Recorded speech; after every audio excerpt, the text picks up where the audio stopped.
kungana n'uburemerezi bw'inyishu yawe. Nimwaguma muri jewe, please, amajambo yanje akaguma muri mwebwe, egala musabe icyo mugomba cyose kizobaberako. Ukeneye umwana, ukeneye kubaka, ukeneye kwishugwa ejo nk'aya mango, mu kwezi gukurikira nk'aya mango, mu mwaka uza nk'aya mango, ibyo bigiye kumenyekana kandi bose bazokumenya uriwe.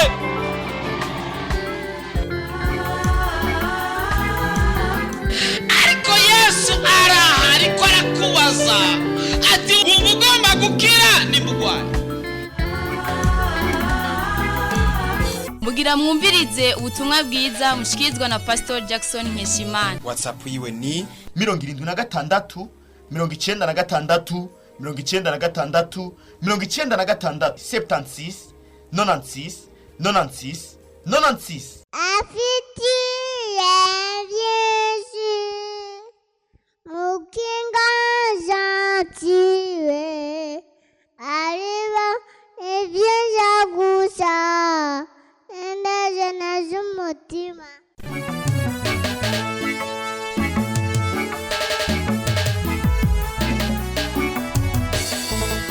Ijambo ry'Imana tugomba twigeko rivuga ngo garuka kuhoraho nawe akugarukeko. Neno la Mungu tunataka tujifundishe, nasema rudi kwa Mungu na yakurudilie. Turaza kwiga ku nkuru y'umwana w'icyangazi. Tutasoma kwa habari mtoto mpotevu. Umwana w'icyangazi yari umwe mu bana babiri bari batunzwe cyangwa bari abubosi. Mtoto mpotevu alikuwa kati ya watoto wawili wa tajiri. Se yari umutunzi, babake alikuwa ni tajiri, yarafise vyose, alikuwa na kila kitu. Ariko umwana agira kabiri, lakini mtoto wa pili huyo nta nubwo yari samuragwa, hakukuwa mulisi, acha asaba se ko yomuha itunga ryiwe ryose. Akaomba babake ampe na utajiri wake wote. Se aramwemerera, babake akamkubalia, nubwo bitari biciye mu mategeko, ijapokuwa ikikuwa kwenye kupitia kwa kweli. Achamuha itunga yarakwiye kumuha ryose, akampa utajiri wote angelimpa. Na uzi ico yamubwiye, hakuna mwanajua kile ambacho amemwambia. Kumbe yamubwiye ati peti ntuzogaruke ibya urabihejeje. Labda alimwambia mtoto usirudi yakwa kumemaliza. Baragabura na mwene wabo aramuha byose. Wakagawa na ndugu yake akampa ya kwake yote. Aramuha itunga ryiwe yarakwiye kuronka ryose. Akampa utajiri wake angelipaswa kupata. Ijambo ry'Imana rivuga ngo yaciye agenda mu gihugu cyakure. Neno la Mungu linasema kwamba alienda katika nchi ya mbali. Hari ibihugu biba biri hafi. Kuna nchi ya karibu. Ariko kandi hari ibihugu biba biri kure. Lakini kuna zingine nchi ziko mbali zaidi. Mungu afata karere aja mu gihugu cyakure. Sasa huyo kijana akakamata nafasi ya kwenda katika nchi ya mbali. Ngafata ubutunzi bwose arabwaya. Akakamata ule utajiri wote akasambaza. Aronona mu bagore. Akasambaza kwa wenye Ijambo ry'Imana rivuga ngo mbere ngo yagiye no mu busambanyi. Neno la Mungu linasema kwamba aliingia hata katika ukahaba. Yumvikane ko yaronsa abamufasha kuyajya. Inatafsiri kwamba alipata watu wa kumsaidia kula pesa hizo. Ariko ya mahera aheze. Lakini zile pesa wakati zilipoisha. Ya mahera aheze. Wakati pesa zinaisha. Vuga ngo ya mahera aheze. Sema pesa wakati zinaisha. N'abagenzi bari baheze. Hata marafiki wameisha. Vuga ati amahera aheze n'abagenzi barahera. Sema pesa zikiisha na marafiki wanaisha. Abagenzi baca bamuvako, marafiki wakamtoka yego. Zandaya zamurira kutwiwe ziramuherako. Wale wa malaya wamemkulia kwa tuvitu wake. Abajama bose barahera. Wajama wote wakakwisha. Asigara gati kawaga. Akabaki kama mti mmoja. Kumbure yarapanze mu hoteli. Labda alikuwa amepanga hotel. Kumbure yarapanze inzu. Wala amepanga nyumba. Kugeza atabagishowe kuronka ivyajya. Paka ikafika kiwango hapati hata chakula. Ntabagishobora kuriya n'inzu yabamwo. Hapati na pesa kulipa nyumba alikuwa kisha ingingo yo kuja gusaba indaro ahantu. Akakamata hatua kwenda kuomba nafasi ya kulala nafasi. Umuntu agiye gusaba akazi. Mtu akienda kuomba kazi. Umuntu yagiye gusaba akazi mu akazi ko kuragira ingurube.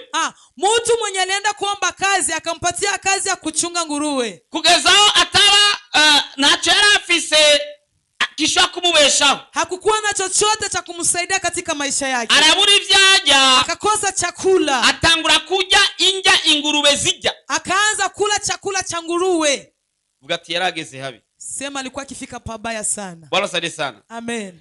Yarageze habi hateye ubwoba. Alikuwa amefika mahali pabaya sana. Biblia ikirundi ngo yajya ngo amashishwa Biblia inasema kwamba alikuwa akikula maganda. yarajya amashishwa. Alikuwa akikula maganda. Ibaze umwana w'umubosi Jifikiri mtoto wa bosi atigeze ajya ibiharage avyinenaguza, abonye ibiharage aravyinenaguza. hakuwahi kula maharage, kwa akiona maharage anakataa. Abonye akalengalenga akakinenaguza. Akiona kalengalenga anakataa. Yirira inja z'ikibosi nizihe? Alikuwa anakula chakula cha kibosi kama cha wapi? Nizihe?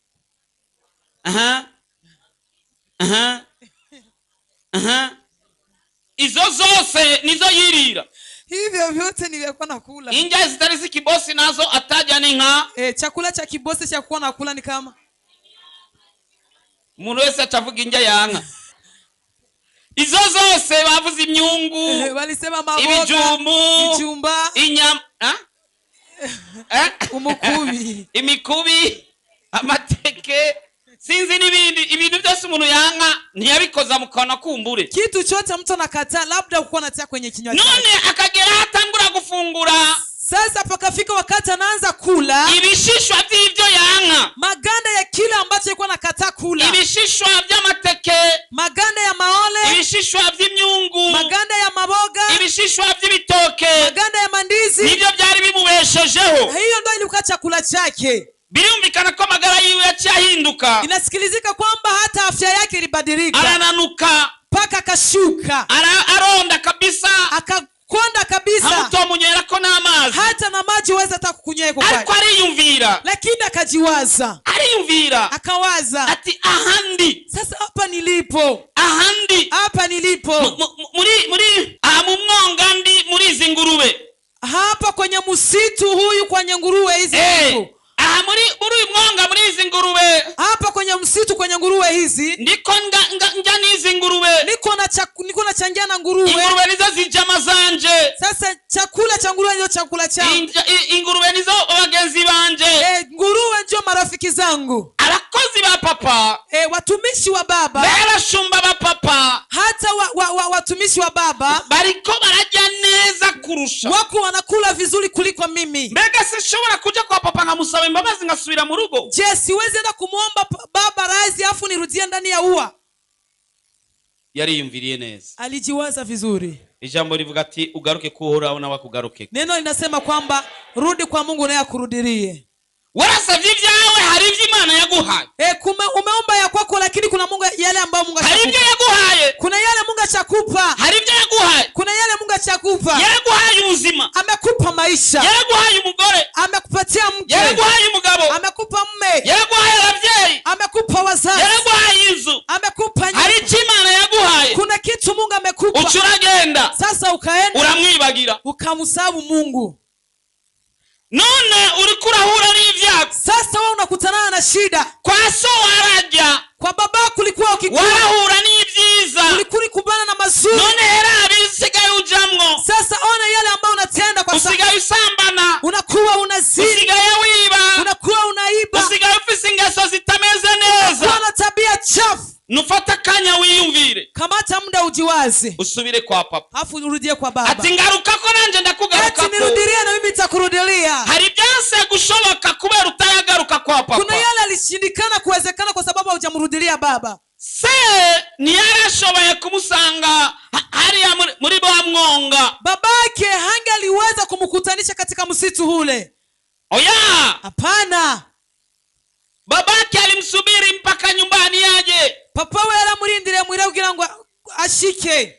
Baba anasema arudi kwangu na mimi nitakuja kwako. Papa avuze ati garuka kuri jewe nanje ndakugaruka. Katika mwonga w'ingurube. Katika lile bonde la nguruwe. Wa muhungu yana yarahuriye n'ivyago. Ule kaka ameteseka akakutana na matatizo. Wenda nawe ahuri. Labda nawe mahali ulipo. Hari ibibazo bikukurikirana. Kuna matatizo yanakufuatilia. Bivanye nuko uri mu mwonga w'ingurube. Kutokeana na kisu katika bonde la nguruwe. Uri kibanza utakagombye kuburimwo. Uko katika nafasi haungaliweza kuikaa. Uri hanu uri kure y'Imana yawe. Uko nafasi ambapo uko mbali na Mungu wako. Fata ingingo yo gusubira guhura n'Imana yawe. Kamata hatua ya kukutana tena na Mungu wako. Data aracakurindiriye. Baba anakusubiri. Aracarindiriye kufata ingingo nziza usubire hafi yiwe. Anasubiri ukamate hatua nzuri umurudilie nafasi yake. Kare wasenga 3 ku munsi. Bela ulikuwa ukiomba mara 3 kwa siku. Na kwezi kwahera utagira amafu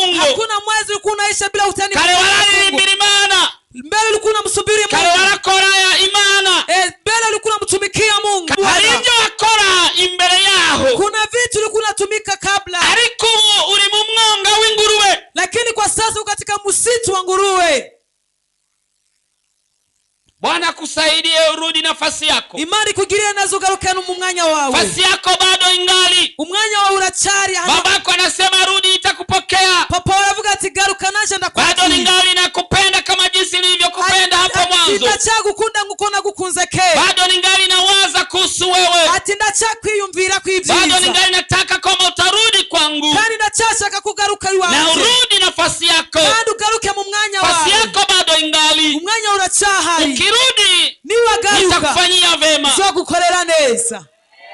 Wa musore yarasubiye kwa se. Yule kaka amerudi kwa babake. Ashitse bamubona kiri kure. Alipofika wakamuona kwamba se aranezerwa. Babake akafurahia. Se araryoherwa. Babake akafurahia. Se aravuga ati babake akasema nimuzani miziki tuvuze. Eti leta muziki tudunde muziki. Maze muce mufata ya kanzu irusha kanzu zose. Afu mkamate ile kanzu ya samani kuzidi samani zote. Mumwoze mumwambike. Afu mumuoshe vizuri afu mumuvike. Se aravuga kandi ati babake akasema tena nimufate na yanga inuze. Eti kamateni ile ngombe yenye kunona. Muikerere tugire umunsi mukuru. Muichinje afu tufanye siku kuu. Kuko umwana wanje yari yarapfuye none arazuka. Maana mtoto wangu amefariki sasa none yari yarahavye none arahabutse. Sasa amezimia. None ko umwana wanje agarutse. Sasa kwa maana mtoto wangu amerudi. Ngira ndamugirira vyiza birenze ivyo nigeze kumugirira. Nataka nimufanyie mazuri yanapita yale ambayo nimeshamfanyia. Imana yiteguye kukugirira nugaruki wiwe. Kuna mazuri Mungu anaandaa kukutendea. Narimvuze ngo hari ibyiza Imana iteguye kukugirira nugaruki wiwe. Nasema kuna mazuri Mungu anataka niwasubira gukora nkuko wakora. Ukirudi tena kutumika kama jinsi wewe. Niwasubira kurutonde nk'urwo wari ufise. Ukirudi kwenye orodha kama jinsi hari Imana igomba kukugirira. Kuna kitu Mungu anataka kukutendea. Yanga inuza gomba ayigukererere. Ile ngombe nene anataka agomba kugirira umunsi mukuru. Anataka kufanyia siku kuu. Agira kwambika inyambara bami. Anataka kuvaisha kifalme. Agira kwambika neza. Anataka kuvalisha vizuri. Kugeza bose bazomenya. Watu watajua. Uyu mwana wa papa. Uyu mwana wa papa. Uyu mwana wa papa. Uyu mwana akundwa na se. Kandi bose bazobimenya. Kandi bose bazobishingira intahe. Uyu mwana araryoherwa. Yule mtoto akafurahia. Mugabo bakiryoherwa. Lakini wakati wanafurahia. Bakiryoherwa. Angali wanafurahia. Grand frère araza. Kakake mkubwa kaja. Yasize muhirata ata musi mukuru hari. Aliacha nyumbani hakuna siku kuu. Mugatondo yari yagiye mu ndimiro. Asubuhi alikuwa anaenda kwenye mashamba. Agarutse aza gusanga bari mu musi mukuru. Aliporudi akakuta kabisa ni siku kuu ya kutosha. Abajije se. Alipouliza babake. Abajije nako abakozi bari bahari. Alipouliza watumishi wa hapo. Bamubwira ati mwene wanyu yagarutse. Wakamwambia ndugu yako mdogo wako amerudi. Kandi byose yatwaye byose byamushizeko. Tena yale yote utajiri alipeleka yamekuwa kumpatia. None so yamwambitse kanzu shasha ya nziza ya mbere. Sasa babako amemvisha kanzu ile nzuri ya mpya. Yagize umunsi mukuru. Amemfanyia siku kuu. Na yanga inuze bayikereye. Na ile ngombe yenye kunona wameichinja. Uri grand frère uvyifatamo gute? Sasa kama wewe ni kaka mkubwa unaweza chikamata. Birababaza. Naumiza. Birababaza. Inaumiza.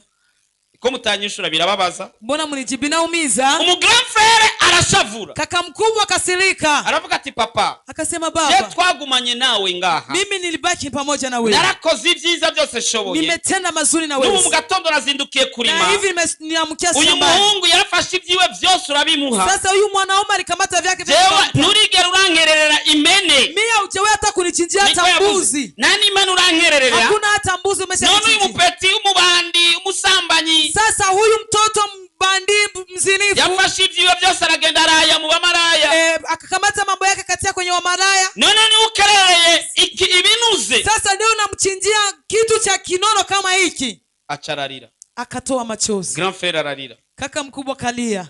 Wenda nawe uri grand frère. Labda nawe ni kaka mkubwa. Urukurizwa.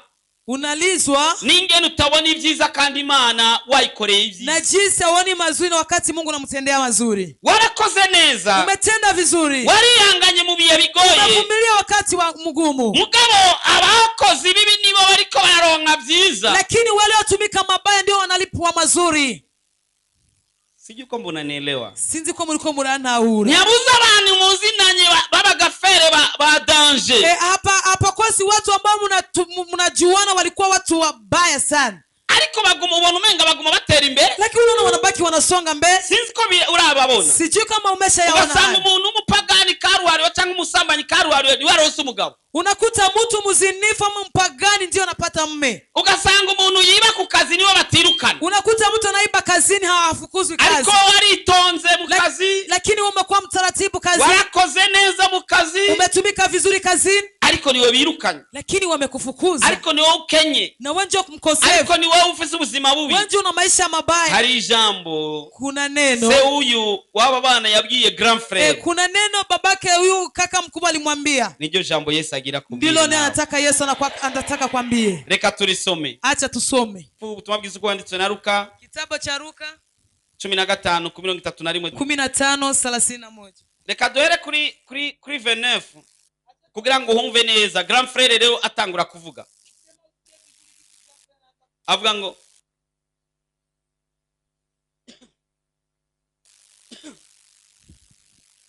Luka 15:31. Luka 15:31. Maze abwira se ati irabi imyaka ingana icya ngukorera, ntaho nigeze kwanka icyo wangezeko, nanje ntaho wigeze kumpa n'agasuguru ngo nezererwe n'abagenzi. Maze uyo mwana wawe aje yakombye ibyawe abisambanisha, umubagira ishuri nuze. Urumva ko yababaye se aca mu ishuri ijambo riryoshe cyane niryo gwawe nawe. Kuri 30 yavuga ngo nawe aramubwira ati mwana wanje tubana iminsi yose kandi ivyanje vyose ni ivyawe. Oya naravyumva, reka ndarisubiremwo. Labda yasikia tena ni Yesu ariko kubwira wewe. Ni Yesu yuko anakuambia. Nawe aramubwira ati mwana wanje icyo wita batisa. Nawe aramubwira ati mwana wanje, akamwambia mwanangu tubana iminsi yose wewe pamoja nami siku zote, kandi ivyanje vyose ni ivyawe, na vyote nilivyo. Amen. Yesu abahezagire. Yesu abariki. Ivya data vyose ni gwawe, vya baba vyote ni vyako. Reka batware ni ivyabo barahejeje. Acha wapeleke kwao Ariko kumaliza. Imana ikubikiye ni vyose ni gwawe. Yale Mungu amekuwekea yote ni yako. Haujanielewa? Yale yote yamebaki ni yako. Yule amechukua vyake vidogo, amechukua mapunja madogo, lakini yaliyobaki ndiyo mengi, na yaliyobaki yote ni ya kwako. Hari wabitahuye. Ivyasigaye byose ni ivyanje. Yaliyobakia yote ni yangu.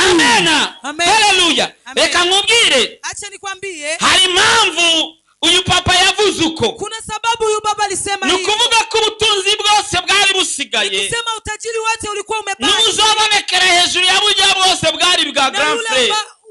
Ule ambao utaonekana ni wa kubwa. Nugira ubwoba rero. Usiogope sana. Nibigutera ubwoba. Nasikutisha. Kubona uno munsi utari bwashike hahandi. Kuona siku ya leo ulikuwa noneho taura ko byose ari ibyawe. Sasa tubifitiye uburenganzira. Tuna uwezo. Amen. Uyu muhungu rero mukuru, huyu kaka mkubwa, yari yashavuje nuko batari bwamukerere n'agasuguru. Amesilikishwa kwa kuna gisema kulikuwa bado hawajamchinjia hata kitu kimoja. Nuko atari bwasabe. Ni kwa sababu alikuwa bado hajaomba. Ubusa mubwiye ati rero ubu byose bisigaye ni gwawe. Sasa babake akamwambia vyote vinavyobaki ni vyako. Ukeneye isuguru, ukitaka chochote, ukeneye amasuguru, ukitaka ukeneye inka, ukitaka ngombe, ukeneye amaka, ukitaka maziwa, ukeneye amaka inka nyinshi, ukeneye imirima, ukitaka mashamba, ukeneye amatongo, ukitaka mapasere, vyote ni vyako. Impamvu utari bwabironke, sababu ulikuwa bado hujapata, nuko utari bwabisabe. Kwa sababu ulikuwa bado hujaomba. Mumbwire muri kumati impamvu utari bwabironke. Mwambie mwenzako kwa sababu ulikuwa bado hujapata. Ni kwa sababu ulikuwa bado hujaomba. Amen. Amen. None nawe ko ari ivyanje. Sasa nimeelewa kwamba ni yangu. Sasa nimeelewa tangu leo kama vyote ni vyangu. Nena nataka kwa vyose no musariji wanje. Ninaruhusiwa kuvaa vizuri. Ndebera kwambara neza. Ninaruhusiwa kula vizuri. Ndebera kufungura neza. Ninaruhusiwa kutembea gari nzuri. Ndebera kugenda mu modoka nziza. Ninaruhusiwa kuoa. Ndebera kurongola. Ninaruhusiwa kuolewa. Ndebera kurongola. Ninaruhusiwa kuanza shuleni. Ndebera kumeja shule. Ninaruhusiwa kusonga mbele kimaisha. ubarikiwe.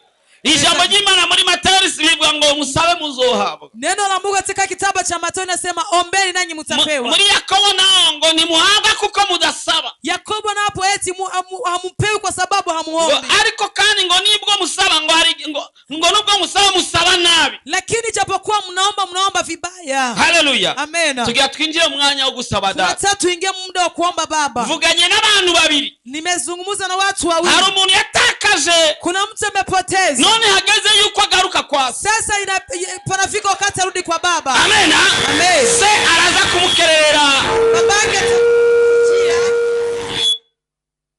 se araza kumukerera ishuri inuze.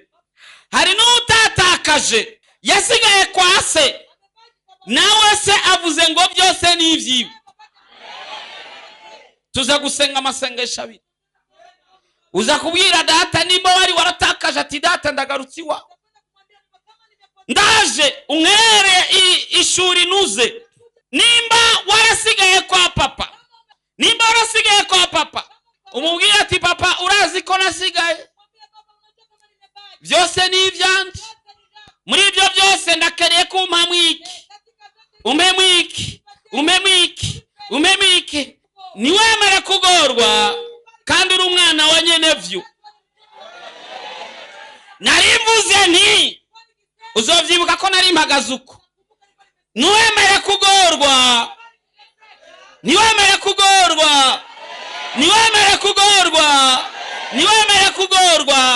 kandi uri umwana wa nyenevyo. Papa ni wa nyenevyo. Uzontera ubwoba gute kandi ndi umwana wa nyenevyo? Wowe nawe uri kurajya ibishishwa n'ingurube kandi uri umwana wa nyenevyo. Fata ingingo yo gusubira kwa so biracyariho. Hariyo n'inka inuze ikurindiriye. Hari n'ikanzu yera nziza y'Inyambarabami ari yawe. Iyo kanzu nawe yambara. Akiri kanzu yawe. Akiri inka yawe inuze nawe. Haleluya. Nigiye cyawe nawe. Haguruka dusenge. Simama tuombe. Turasenga mu isengesho kabiri. Tutaomba katika ombi mara pili. Tuzagusenga mu buryo bubiri. Tutaomba katika aina mbili. Uko nabwiye abantu babiri. Maana nimeambia watu wawili. Wali yaratakaje none agarutse kwa papa. Kuna yule amepoteza amerudi kwa Baba. Hari n'utigeze atakaza yagumye ahagaze neza. Kuna yule kupoteza amebaki akisimama vizuri. Mwese yumvise ingeneza gusenga. Kila mtu atasikia jinsi atakavyoomba. Ariko ndagomba kubanza kuhamagara Yesu inshuro nyinshi. Lakini nahitaji muite kwanza Yesu turumini. Yesu. Uite Yesu. Uko ni wa papa wacu. Muhamagare kenshi gasho. Ndio baba yetu muite. Muhamagare. Muite Yesu. Muhamagare. Muite Yesu. Muhamagare. Muite Yesu. Muite Yesu. Muhamagare. Muite Yesu. Muhamagare. Muite Yesu. Yesu. Yesu. Yesu. Yesu. Yesu. Yesu. Yesu. Muhamagare kenshi gashoboka. Muite mara nyingi. Muhamagare kenshi gashoboka. Muite Yesu mara nyingi. Muhamagare kenshi gashoboka. Muite Yesu mara nyingi. Muhamagare kenshi gashoboka. Muite Yesu mara nyingi. Arafise umugambi. Arafise umugambi ku buzima bwawe. Anashaba nzuri kwa maisha yako. Yesu. Yesu. Yesu. Yesu. Yesu. Hamagara Yesu kenshi gashoboka. Ita Yesu mara nyingi. Maze uche winjira mu isengesho ry'icyo ugomba kwa gukorera. Uingie katika ombi ambalo kile unataka Mungu akutendee. Uingie isengesho ry'icyo ugomba kwa gukorera. Uingie katika ombi kile ambacho unataka Mungu akutendee. Mu izina rya Yesu Kristo Munyanazarete. Ndamagaye kugira neza kw'Imana kugaragare hano muri kino kibanza. Naita utendaji wa Mungu onekana. Izina rya Yesu Kristo. Katika jina la Yesu Kristo. Umuntu wese ariko agaruka iwawe. Kuonesha kila mtu anakuja kwako. Bawe bari baratakaye. Watoto wako wamepotea. Bari baratakaje. None waragarutse mwami.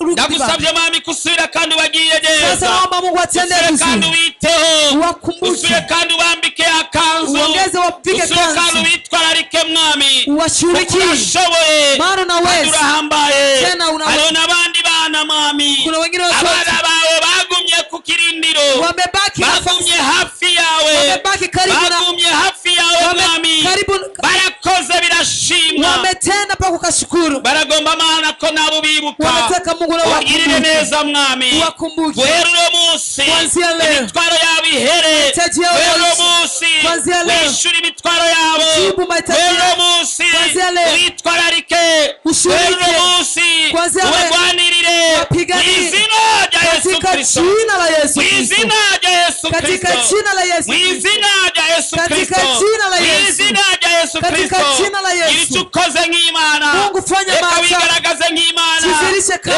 abana bawe bagirirwe neza mana ndakweretse umuntu wese agwaye mw'izina rya Yesu Kristo aragwaye mu mbavu aragwaye mu nda aragwaye mu maso aragwaye mu migongo umuntu wese nahagwaye abagwaye mu mitwe mw'izina rya Yesu Kristo ndahagaritse iyo ndwara akodabosha mw'izina rya Yesu ndahagaritse iyo ndwara ububasha budasanzwe ububasha bukomeye ububasha buruta ububasha bwose yinjire ukureho indwara maze imbaraga z'Imana zinjire wibere data amererwe neza agubwe neza ijuru rigira icyo rikoze ku buzima bw'uyu mwene data mwami Yesu ndakweretse ugira yirukanwe mu nzu ndakweretse ugira yirukanwe mana umutabare ndakweretse umwigeme ariko aragusaba mana ko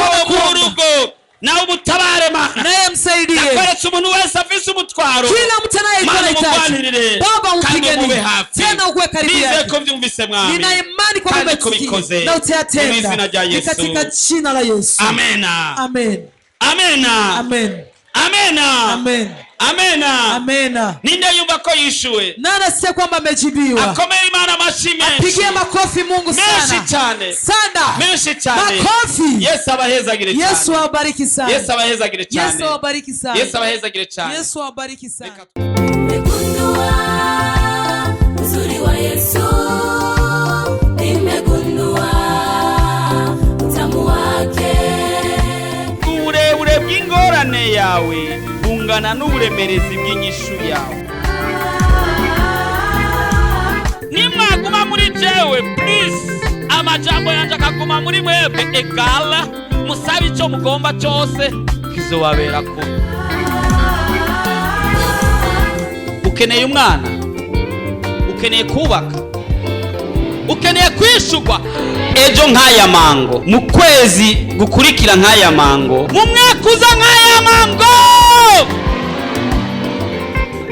ibyawe bigiye kumenyekana kandi bose bazokumenya uriwe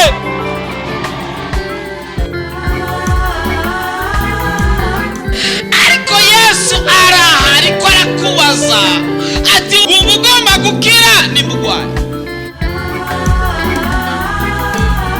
muhejeje kumviriza ubutumwa bwiza mushikirizwa na Pastor Jackson Nkeshimana. WhatsApp yiwe ni 76 96 96 96 76 96 96 96. Afitiye Yesu mukinga zati